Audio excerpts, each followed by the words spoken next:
የቃል ኪዳኑ ታቦት አንድ ከሆነ ይህ ሁሉ ታቦት ከየት መጣ?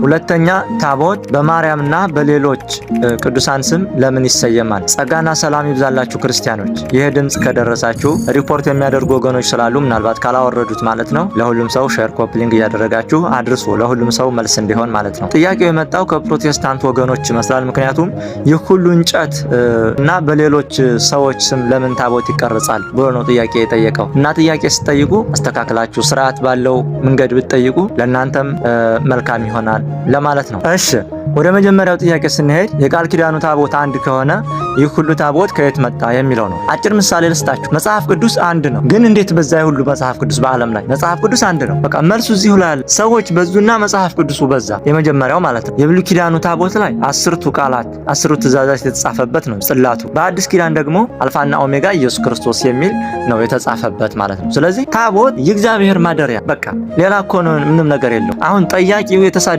መስሎት ይሄ ሁሉ እንጨት አለ። ባህረ ኤርትራን የከፈለው እኮ የሙሴ በትር ነው። ጌታ እኮ ዓለምን ያዳነው መስቀል ላይ ተሰቅሎ። ሁሉም ሰው መጽሐፍ ቅዱስ ከፊቱ አድርጎ ሊሰግድ ይችላል። ለመጽሐፍ ቅዱስ ነው እንደሚሰግደው አይደለም። የሚሰግደው መጽሐፍ ቅዱሱን ላጻፈው መንፈስ ቅዱስ ለእግዚአብሔር ነው ማለት። ስለዚህ ታቦትም ኢየሱስ ክርስቶስ በታቦቱ ላይ ሆኖ ያናግረናል ብለን እንጂኛ ታቦት የሚያመልክ ሰው የለም ማለት ነው።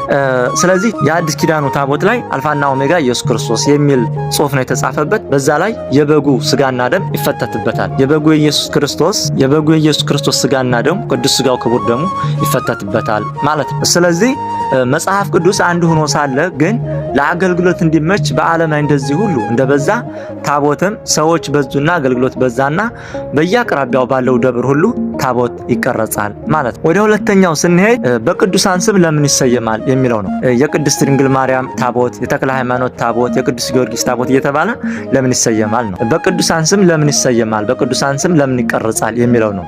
ሰውየው በሰዎች ስም ብሎ ነው የተናገረው። የሱን ተውና አስተካክለን እኛ እናምጣው ማለት ነው።